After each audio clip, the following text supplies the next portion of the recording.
출애굽기 20장 17절 말씀, 이 말씀을 우리 하예완 어린이가 봉독해 주겠습니다.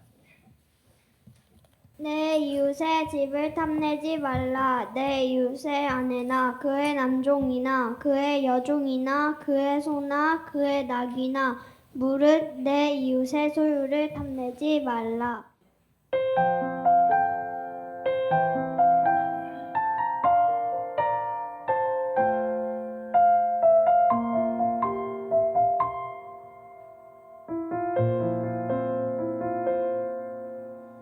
하나님의 그 숨결이 지친 내 안에 흘러넘쳐 나를 가득 채우니 주 없이는 한 걸음도 내 디딜 수 없어 당신의 능력 바라봅니다.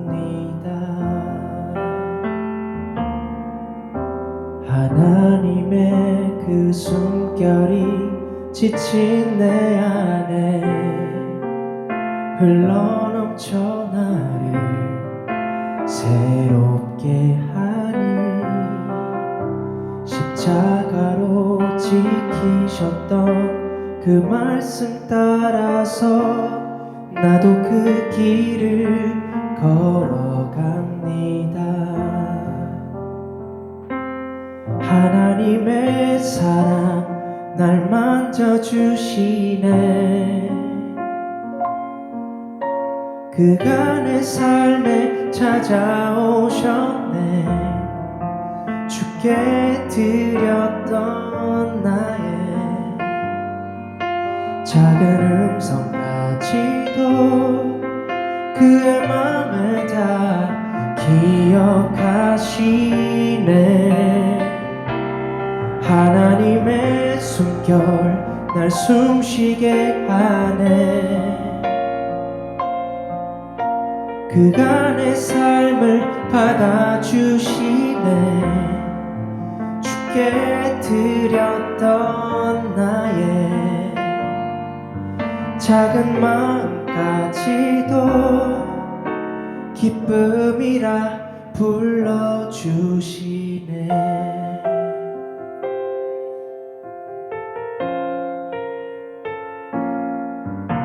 하나님의 그 숨결이 지친 내 안에 흘러넘쳐 나를 새롭게 하니 주 없이는 한 걸음도 내 디딜 수 없어 당신의 능력 바라봅니다. 하나님의 사랑 날 만져주시네. 그가 내 삶에 찾아오셨네. 주께 드렸던 나의 작은 음성까지도 그의 맘에 다 기억하시네.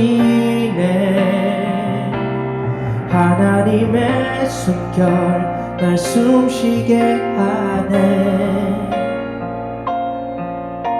그가 내 삶을 받아주시네. 주께 드렸던 나의 작은 마음까지도 기쁨이라 불러주시네. 하나님의 사랑 날 만져주시네. 그가 내 삶에 찾아오셨네. 주께 드렸던 나의 작은 음성까지도 그의 맘에 다 기억하시네. 하나님의 숨결 날 숨쉬게 하네. 그가 내 삶을 받아주시네. 주께 드렸던 나의 작은 마음까지도 기쁨이라 불러주시네. 기쁨이라 불러주시네.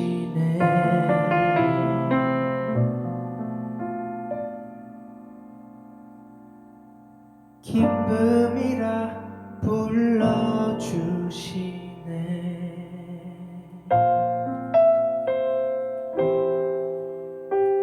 아멘. 감사합니다. 탐내지 말라 제목으로 말씀 전합니다.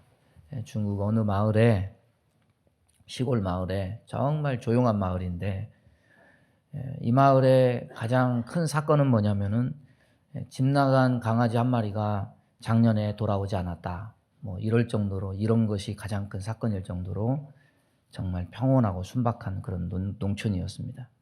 그런데 이 마을에 중국 전체를 떠들썩하게 하는 그런 사건이 발생합니다.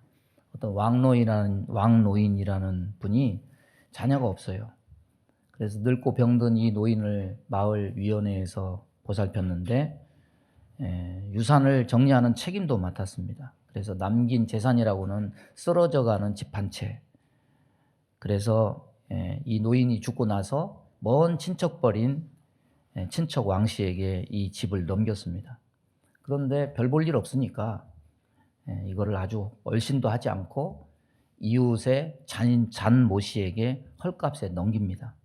그런데 이 잔모 씨가 2015년에 이 건물을 부수고 새로 집을 지으려고 이거를 동원을 해서 집을 철거하는데 집 담을 허무니까 웬 공간이 하나 나타나요. 거기에 뭐가 있냐면 웬 철자 상자가 하나 나오는 겁니다.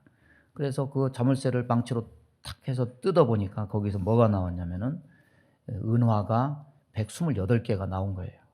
중화민국 초대 총통이었던 위안 스카이 얼굴이 새겨진 은화. 시세 가치로 얼마 정도냐? 한 4천만 원 정도 되는 은화가 쏟아져 나온 겁니다. 이 소식이 마을에 쫙 퍼져요. 그러면 여기서 이제 문제가 생기겠죠.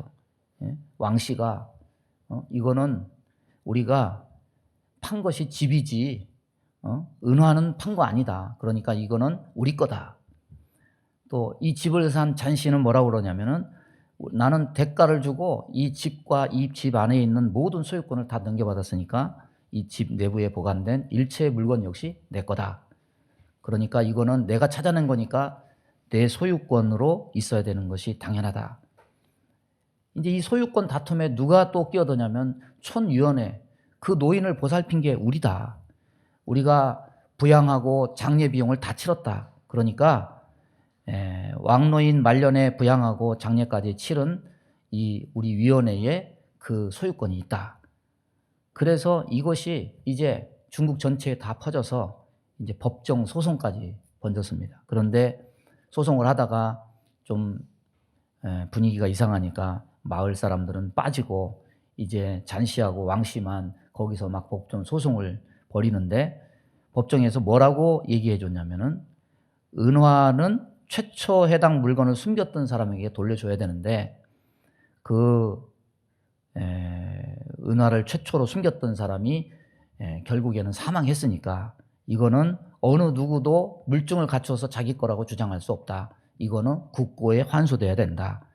그래서 결국 잔 씨와 왕 씨는 한 푼도 못 건지고 이게 전체 다 국고로 환수됐습니다. 여러분, 결과적으로 뭐냐면 사이만 틀어지고 순박했던 인심 마을이 풍지박산이 나고 감정의 앙금만 남았어요. 마을 이슈가 집 나간 강아지 돌아오지 않는다 이거였는데 탐심에 휘둘리니까 그 순박했던 마음은 다 어디 가고 화평이 깨지고 미움, 다툼, 시기, 질투, 인간의 나쁜 기본 성향들이 다 표출됐습니다. 가끔 여행 다큐를 보면 현지 주민들을 소개하면서 한결같이 하는 말이 있어요. 여기 사람들은 정말 친절합니다. 정말 순박합니다. 참 인심이 좋은 사람들입니다. 이 마을 사람들도 그런 사람이었을 겁니다. 그런데 여러분, 이해관계가 없으면 친절하지 않을 이유가 없겠죠. 손님에게는 다 친절합니다.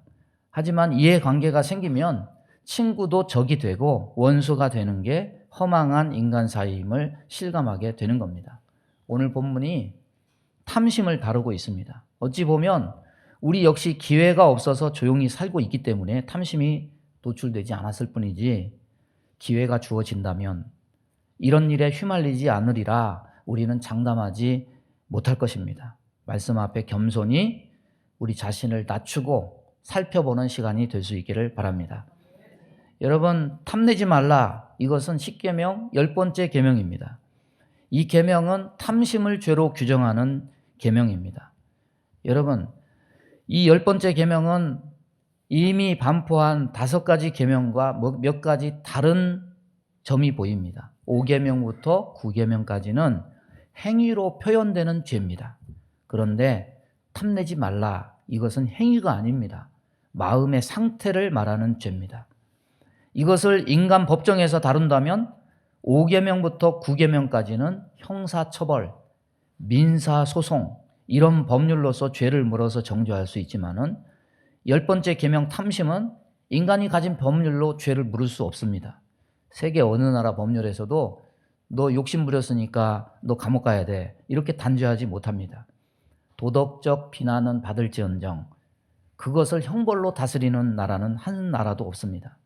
왜냐하면 구체적으로 피해를 주기 전인 상태이기 때문입니다. 여러분, 부모가 가정에서 이놈의 자식 욕심이 많아 그러면서 체벌하거나 훈계할 수는 있어도, 사회 정서상 욕심 많은 사람을 비난할 수 있어도 법률로 죄를 물어서 단죄하지는 않습니다. 만약에 욕심을 죄로 단죄한다면 공권력 남용하는 거예요. 여러분, 5계명부터 9계명은 단일 범죄로서 뚜렷합니다. 남을 죽이면 살인죄입니다. 남의 것을 도적질하면 절도죄입니다. 도둑은요, 그냥 물건만 훔치는 좀도둑이 있고, 물건을 훔치면서 사람도 죽이는 강도도 있어요. 손에 남을 죽이려는 의도로 지닌 칼을 들었으면 이 도둑질의 의도와 사람을 죽이려는 의도를 모두 가지고 그것을 논하기 때문에 이것은 가중처벌이 돼서 심각한 그런 죄가 됩니다. 무겁게 다스립니다.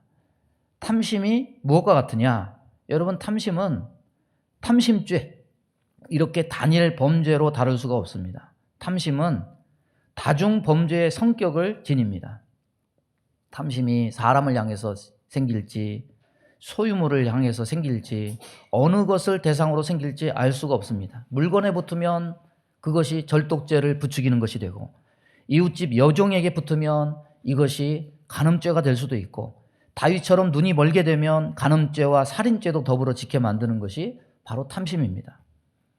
여러분, 하나님께서 왜 다른 것은 다 행위로 죄를 규정하면서 마지막 계명에서는 마음의 탐심을 죄로 다루시는가?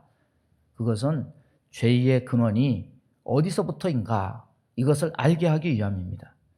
사람들 사이의 죄는 행위로 단죄되지만은 죄의 행위를 만들어내는 것은 마음에서 나오는 것이라는 것을 깨닫게 하기 위함입니다. 사람은 행위로서만 죄를 논하고 마음의 죄는 정죄할 수 없지만, 하나님은 마음의 죄도 중히 여기고 이것을 다루신다는 사실을 알게 하기 위함입니다. 사회 법정에서는 행위의 죄만 다룹니다. 그러나 성경은 마음의 영역에 있는 죄까지 다룹니다. 죄에 대해서 사람은 눈으로 보는 결과만 따지지만은 하나님은 심령에 있는 마음의 동기까지 다 살피시는 분이십니다. 그래서 죄는 마음에서 잉태되는 것입니다. 마음이 행위를 낳기 때문에 하나님은 보이지 않는 마음의 죄도 세밀하게 물으시는 겁니다. 여러분, 행위로 드러나지 않는 마음의 탐심을 드러난 대표적인 예가 마태복음 19장에 있는 부자 청년의 예입니다. 여러분, 겉으로 보기에는 완벽한 신앙인입니다. 영생을 얻기에 부족함이 없다 할 만큼 스스로 자부하고 사람들에게도 인정받는, 자타가 공인하는 훌륭한 사람입니다. 예수님이 이 사람에게 처음에 말씀하신 것은 행위로 드러나는 5계명부터 9계명까지입니다. 그는 자신감이 있습니다. 이 모든 것을 내가 어려서부터 다 지켜왔는데 무엇이 더 부족합니까? 예수님은 두 번째 요구는 행위가 아닌 그가 그의 심령에서 버리지 못한 것을 드러내십니다. 바로 탐심입니다. 부자 청년은 처음에 내가 무슨 선한 일을 하여야 영생을 얻으리이까 이 질문으로 예수님께 접근했지만 재산을 정리해서 가난한 자들에게 다 나눠주고 나를 따르라 해답을 주니까 결국 고개를 떨구고 예수님 곁을 떠나갔습니다. 그가 돌아간 다음에 부자를 두고 예수님은 뭐라고 말씀하시느냐? 낙타가 바늘귀로 들어가는 것이 부자가 하나님의 나라에 들어가는 것보다 쉬우니라. 결국 그는 하나님 나라에서 먼 자가 되었습니다. 왜 그렇습니까? 고린도전서 6장 10절에 도적이나 탐욕을 부리는 자나 술 취하는 자나 모욕하는 자나 속여 빼앗는 자들은 하나님의 나라를 유업으로 받지 못하리라. 부를 소유하는 게 죄가 아닙니다. 영생과 재물 중에 부자 청년이 택한 것은 영생이 아니라 재물이었기 때문입니다. 여러분, 탐심이 드러내는 것, 탐심 안에 내재되어 있는 것은 무엇입니까? 마태복음 6장 24절 보면 한 사람이 두 주인을 섬기지 못할 것이니 혹 이를 미워하고 저를 사랑하거나 혹 이를 중히 여기고 저를 경히 여김이라. 너희가 하나님과 재물을 겸하여 섬기지 못하리라. 골로새서 말씀은 탐심은 무엇과 비기고 있습니까? 탐심은 우상 숭배니라. 여러분, 탐심은 하나님 사랑도 이루지 못하고 이웃 사랑도 이루지 못합니다. 왜냐하면 재물이 곧 하나님과 동급이거나 그 이상이고 이웃보다 자기 만족이 우선이기 때문에 그렇습니다. 그의 마음에 있는 인생관에는 재물 사랑, 자기 욕심이나 재물이 항상 우선순위에 있기 때문입니다. 하나님께서 왜 마음의 탐심을 죄로 다루시는가? 사람들 사이에 겉으로 행위로 보여지는 나는 사실 하나님 앞에 평가받는 내가 아닐 수가 있습니다. 꾸며지고 가려지고 위장된 사실이 아닌 나일 수 있습니다. 그러나 다행히도 탐심의 계명을 주심으로 인해서 우리는 하나님 앞에 죄가 무엇인가 바로 인식을 할 뿐만 아니라 하나님 앞에 나 자신을 바로 살펴보게 될 수 있기 때문입니다. 그러면 욕망을 가지는 것은 무조건 죄로 규정되고 무조건 금욕주의를 가지는 것이 바른 신앙생활인가? 욕망을 차단하고 절제하는 금욕주의가 마치 욕망에 대해서 옳게 바라보는 성경의 사상인 것처럼 생각하고 욕망을 가짐에 대해서 죄의식을 느끼는 사람들이 의외로 많습니다. 그렇지 않습니다. 하나님은 욕망을 긍정하십니다. 욕망도 하나님이 창조하신 겁니다. 식욕이 없으면 다 굶어 죽을 거예요. 성욕이 없다면 가족도 국민도 다 사라지게 될 것이니까 가정도 나라도 다 망하게 될 것입니다. 재물에 대한 욕구가 없다면 하나님이 주신 이 사회는 노숙자 천지로 마비되고 말 것입니다. 일정한 욕망은 세상을 움직이게 하는 동력이고 하나님이 각 사람에게 주신 분복입니다. 각 사람의 삶과 가정과 사회가 유지되는 것은 하나님이 복으로 주신 욕망 때문입니다. 여러분, 국가 전쟁이라는 중대사를 앞두고 각 개인의 재물, 가정 같은 것은 대의를 위해서 희생해야 된다. 이것이 동양적, 유교적 사상이죠. 이때 나는 개인의 일 때문에 전쟁에 나갈 수 없다. 이렇게 말하는 사람이 있다면 이런 사람은 사회적으로 이기적인 사람이라고 지탄받겠죠. 그러나 성경은 그렇지 않아요. 여러분, 성경 신명기 20장 4절 이하의 말씀 보면 이런 말씀이 있습니다. 너희 하나님 여호와는 너희와 함께 행하시며 너희를 위하여 너희 적군과 싸우시고 구원하실 것이라 할 것이며 책임자들은 백성에게 말하여 이르기를 새 집을 건축하고 낙성식을 행하지 못한 자가 있느냐? 그는 집으로 돌아갈지니 전사하면 타인이 낙성식을 행할까 하노라. 포도원을 만들고 그 과실을 먹지 못한 자가 있느냐? 그는 집으로 돌아갈지니 전사하면 타인이 그 과실을 먹을까 하노라. 여자와 약혼하고 그와 결혼하지 못한 자가 있느냐? 그는 집으로 돌아갈지니 전사하면 타인이 그를 데려갈까 하노라. 집과 포도원은 새로 얻은 자기 재산이에요. 약혼녀는 새로 얻은 가정입니다. 이것에 집착하고 있다고 비난하고 있느냐? 비난하지 않습니다. 오히려 사회에 나가서 개인이 일군 첫 재산, 개인이 일군 첫 가정, 이 행복을 누리고 싶은 욕망을 인정하고 긍정해 줍니다. 국가 대의라는 명분하에 개인의 행복 추구권은 얼마든지 희생하고 짓밟힐 수 있다고 말하지 않습니다. 첫 재산, 첫 가정을 일군 이 사람들만큼은 신명기 율법에서 사회 여론으로 비난받지 않고 당당히 병역을 면제받을 수 있는 권리를 가지고 있었고 징집자들이 원하지 않으면 돌려보내야만 됐습니다. 만약에 오늘날 이런 식으로 사람들을 돌려보낸다면 많은 사람들은 여론으로 비난하고 몰매를 가할 겁니다. 그런데 하나님은 왜 이렇게 하셨을까요?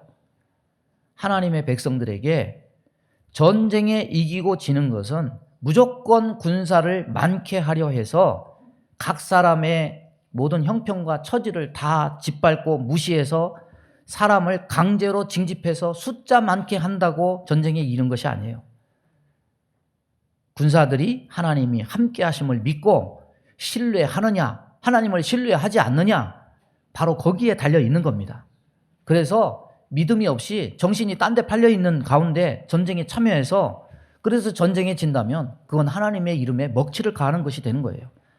하나님의 군대는 하나님이 함께 하신다는 믿음만 있으면 그런 사람을 제하고 소수가 남는다고 해도 믿음만 있으면 기드온의 300용사처럼 승리할 수가 있는 겁니다. 따라서 이것은 하나님의 자신감에서 이렇게 말씀하시는 겁니다.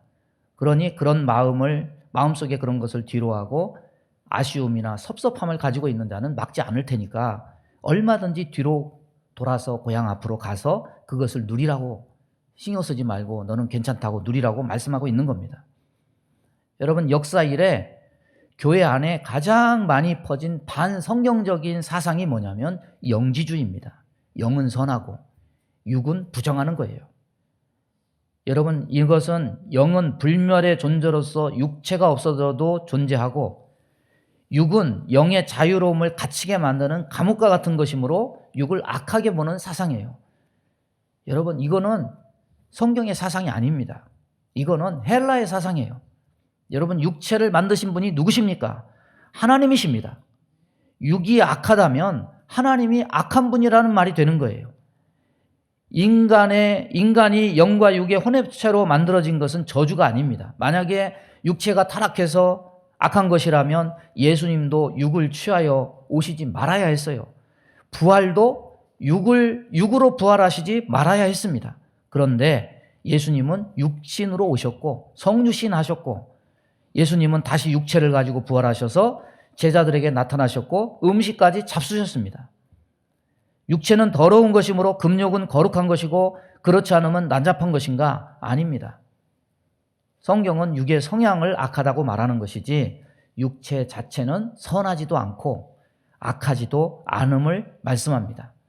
그래서 로마서 6장 13절 보면 또한 너희 지체를 불의의 무기로 죄에게 내주지 말고 오직 너희 자신을 죽은 자 가운데서 다시 살아난 자 같이 하나님께 드리며 너희 지체를 의의 무기로 하나님께 드리라.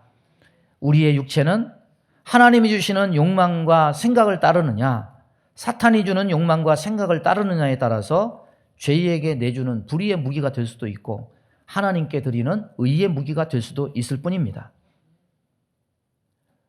자, 욕망이 죄가 아니라면, 그렇다면 탐심은 왜 죄가 되느냐? 욕망과 탐심은 비슷한 것 같지만 성격이 매우 다릅니다. 욕망은, 따라서 보겠습니다. 하나님이 주신 것이다. 탐심은 뭘까요? 따라서 보겠습니다. 선을 넘는 것이다. 욕망은 하나님이 주신 것이지만 탐심은 하나님이 정하신 선을 넘는 겁니다. 따라서 욕망과 탐심은 다릅니다.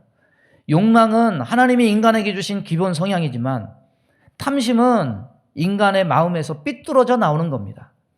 인간은 욕망을 자유로 증폭시키고 변질시켜서 하나님이 정한 기준과 선을 무너뜨리고 파괴하고 침범하려 합니다. 기본적으로 하나님이 주신 기준을 지키며 누리며 기뻐하는 것은 죄가 아니에요. 그러나 인간이 하나님이 주신 기준이나 선에서 만족하지 못하고 그 금지된 선을 넘어서 다른 영역의 것까지 침범해서 자기를 만족시키려 할 때 이것은 탐심이 되고 죄가 되는 겁니다. 여러분, 아담과 하와의 최초의 범죄, 에덴 동산 전체에 있는 과일들로 만족하지 못하고 하나님이 금지하신 하나님의 영역을 동경하고 넘보았습니다. 결국 인간은 하나님과 같이 되려 해서 하나님의 영역을 침범했습니다. 죄는 탐심에서 비롯됩니다. 하나님의 영역을 침범했던 인간이 이제는 에덴을 나와서 이제 하나님 것을 탐하지 못하니까 자기 것으로 만족치 못하고 감사치 못하고 남의 것에 눈을 돌려서 탐합니다. 오늘 본문은 두 가지 표현을 씁니다.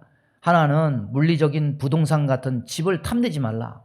또 하나는 사람이나 가축 등 생명체라 할지라도 탐내지 말라. 마음으로 탐하면 욕심이 잉태해서 결국 행동으로 해산이 됩니다. 여러분, 탐심은요, 부러움을 뛰어넘어요. 좋아 보인다고 끝나지 않아요. 금지된 선을 뛰어넘고 싶은 마음이 생깁니다. 결국 탐심이 커지면 남의 것을 침범하고 빼앗는 구체적인 행위로 이어지게 됩니다. 그것이 집이나 밭 등 소유물에 있든지, 그것이 남의 아내나 남종이나 여종이든지, 결국 탐심은 인간 사이에 있는 금지선, 영역들을 파괴하게 됩니다. 탐심은 사람의 행위로 나타나는 범죄가 그 마음에서 어떻게 잉태되고 증폭되어 가는지, 죄가 마음에서 어떤 동기로 잉태되고 해산되는지에 대한 과정을 구체적으로 보여줍니다. 그러나 탐심의 죄는 단지 인간을 향하여서만 범죄하는 것이 아닙니다. 기본적인 욕망을 뛰어넘는 이런 죄는 결국 누구를 향하는 도전이 되느냐? 하나님을 향한 도전이 되는 겁니다. 왜냐하면 이 세상의 모든 영역에 존재하는 금지된 선을 정하신 것은 하나님이시기 때문입니다. 자연 만물만 봐도 이 세상 모든 것에는 선과 경계가 분명히 있습니다. 밤과 낮의 경계가 있습니다. 바닷물과 육지의 경계가 있습니다. 하늘에 떠 있는 1월 성신도 시간이 지나도 변치 않는 길이 있고 자기 위치가 있습니다. 이런 자연에 나타나 있는 금지선들은 인간의 욕망을 제한한다는 의미기보다도 인간의 삶을 복되게 하기 위해서 정해져 있는 겁니다. 밤낮의 경계가 없어진다면, 바닷물과 육지의 경계가 없어진다면, 하늘의 1월 성신이 자기 자신이 규칙적으로 운행하는 길에서 벗어난다면 이 우주는 질서의 우주가 아니라 혼돈과 무질서의 우주로 변해서 우리 지구에 사는 우리는 언제 어떤 행성과 부딪혀서 순식간에 사라질지도 모르는 공포 속에 살게 될 것입니다. 그런데 이 우주 만물은 하나님의 질서를 단 한 번도 어기지 않고 자기 자리를 지키면서 운행됩니다. 하나님이 만드신 자연 법칙 아래 사는 것은 속박이 아니라 우리의 생명을 지키기 위함입니다. 하나님이 정하신 말씀의 질서 아래 사는 건 역시 우리의 자유를 억압함이 아니라 우리의 생명을 위한 것입니다. 그럼에도 불구하고 하나님의 창조물 중에 유일하게 사람만이 하나님이 줄로 재어준 구역에 만족하지 못하고 그 선을 넘고 무너뜨리려고 합니다. 하나님이 정하신 선을 넘어서는 이런 마음은 곧 그가 하나님을 두려워하지 않고 교만이 그 심령에 있기 때문입니다. 그래서 10번째 계명은 죄가 무엇인지를 보여줍니다. 죄의 동기는 하나님이 허락하고 정해주신 것을 겸손히 인정하고 받아들이고 감사하고 만족하지 못하고 그것을 뛰어넘으려 할 때 생기는 겁니다. 하나님이 정하신 선들이라도 무시하고 무너뜨리려고 하는 이런 태도는 곧 하나님을 대적하는 교만함이 됩니다. 그래서 어거스틴은 뭐라고 얘기했느냐? 죄의 근원은 교만이다. 이렇게 말씀하고 있습니다. 십계명은 이렇게 시작이 됩니다. 출애굽기 20장 2절을 보면 나는 너를 애굽 땅 종되었던 집에서 인도하여 낸 내 하나님 여호와니라. 구원받기 전 이스라엘은 종이었고 노예였습니다. 하나님이 그들을 구원하셨습니다. 이는 그들 스스로 할 수 없는 선을 하나님이 넘겨주신 겁니다. 하나님이 종에서 백성으로 새롭게 한계선을 다시 그어주신 겁니다. 그래서 그들은 하나님의 자녀, 백성의 선으로 옮겨졌습니다. 그 일로 인해서 하나님이 그들의 하나님이 되셨다고 말씀하십니다. 그렇다면 이제 과거와는 다르게 이제는 하나님의 백성다운 사람으로서 하나님의 정하신 선 아래 살아가는 것이 그들에게 행복이요 생명이 될 터였습니다. 그러나 아담 이래 인간의 성향을 생각해 볼 때 사람의 마음에는 하나님이 정하심에 순복하지 못하고 인간이 하나님과 같아지려는 교만한 마음이 있습니다. 하나님이 정하신 것을 무시해버리고 하나님의 결정 없이 자신이 새로운 기준과 선을 만들어 버리려는 마음이 인간에게 있습니다. 하나님이 복과 저주의 기준을 만들어 놓았는데, 말씀을 통해서 계시해 놓았는데, 그것을 깡그리 무시하고 무너뜨려 버리고 인간 스스로 자신에게 복될 것, 저주될 것인가에 대한 기준마저 스스로 정해 버리려는 아주 목이 곧고 강팍하고 완고한 마음, 교만한 마음이 있습니다. 그래서 이것을 경고하는 의미로 10번째 계명에서 마음의 죄를 말씀하고 계신 겁니다. 오늘날 보십시오. 사람들이 하나님이 정하신 선을 무시합니다. 다양해야 된다, 인정해야 된다, 인권이 우선이다, 이것을 등에 업고 동성애도 괜찮다, 간음도 죄가 아니라고 합니다. 하나님은 하나님이 그으신 선을 깡그리 무시하고 지워버리고 이성과 성에 대한 기준을 자기 힘으로 긋고 그것을 옳다 하는 교만함을 보입니다. 그러나 살펴보십시오. 이 세상은 여전히 하나님이 만드신 선, 법칙 아래에 우리는 살아가고 있습니다. 높은 빌딩에서 떨어지면 중력의 법칙에 의해서 죽는다는 법칙을 따라 살지 않는 사람이 없습니다. 차들이 쌩쌩 달리는 고속도로를 가로질러 가면 안 된다는 교통법규를 따라 살지 않는 사람이 없습니다. 죽으려고 하지 않고서야, 죽을 마음 품지 않고서야 일부러 이것을 어기는 사람은 한 사람도 없습니다. 오히려 죽을까 두려워서 높은 데서 떨어지는 거 두려워하고 찾길을 건너는 거 두려워합니다. 중력의 법칙에 순응하는 것, 도로교통법에 순응하는 것이 그것이 사는 길이고 생명의 길이기 때문에 그렇습니다. 자기 육신을 위해서 무엇이 사는 길인지 좋은 것인지는 그렇게 잘 알면서 자신의 욕망이 뿜어대는 대로 마음대로 사는 것이 자유고 그 자유를 만끽하는 것이 사람답게 사는 것인 마냥 하나님이 정하신 선을 보란듯이 무시하고 짓밟고 그 경계를 넘어서서 교만히 행하면서 산다면 이 얼마나 어리석은 삶입니까? 과연 인간이 자기 마음의 욕망을 따라 산다고 할 때 하나님이 정하신 어느 기준까지 무시하고 무너뜨릴 수 있고 어느 선까지 침범할 수 있겠습니까? 세상을 지으신 이는 하나님이십니다. 인간을 지으신 이는 하나님이십니다. 과연 그런데 언제까지 인간이 교만하게 하나님의 정한 선들을 넘으면서 무시하면서 그 생명을 보존할 수 있겠습니까? 말씀을 정리합니다. 올 한 해 얼마나 많이 선을 넘었습니까? 하지 말라는 것 얼마나 많이 스스로 무너뜨리면서 살았습니까? 여러분, 성경이 저와 여러분에게 약속하는 이상의 것, 금지된 선이 우리의 갈망이나 소원이 되면 안 됩니다. 하나님 앞에 겸손해야 됩니다. 선을 지키면서 자족하며 감사하며 살아야 됩니다. 선을 지키는 것이 곧 우리가 살 길이고 생명임을 잊지 않는 저와 여러분 되기를 주님의 이름으로 축원합니다. 믿음의 손을 가슴에 얹습니다. 몸이 아픈 곳에 손을 얹습니다. 아버지, 우리 인생들이 하나님이 정하신 선을 넘는 인생들이 되었습니다. 한 해를 살펴볼 때 말씀의 계명을 따라 살지 않고 내 욕심과 탐욕과 탐심을 따라 산 적이 얼마나 많습니까? 나 중심으로 살지 말고 주님이 정한 선 안에서, 말씀 안에서, 은혜 안에서 살아가는 주의 백성들에게 인도해 주옵소서. 우리 마음 가운데 원망, 불평, 시기, 질투, 미움, 다툼, 이간질하며 불순종, 불신앙케 하며 불안, 조조, 염려, 근심, 두려움을 주는 모든 어둠은 다 떠나갈지어다. 주님의 보혈로 씻어주시고 성령의 불로 태워 주옵소서. 건강하게 하여 주옵시고 강건케 하여 주옵시고 하나님 말씀을 붙잡고 믿음의 용사처럼 살아갈 수 있도록 은혜 허락하여 주옵소서. 몸이 연약한 곳에 손을 얹고 기도합니다. 손을 얹은 곳마다 주의 보혈로 씻어주시고 성령의 불로 태워 주옵소서. 예수 이름으로 명하노니 모든 병만은 다 떠나갈지어다. 우리의 영과 육이 강건하여 하나님 말씀 안에 은혜 아래 살아가는, 그래서 선한 도구로 하나님께 영광 돌리는 주의 백성 될 수 있도록 은혜 허락하여 주옵소서. 예수님의 이름으로 축복하며 기도하옵나이다. 아멘.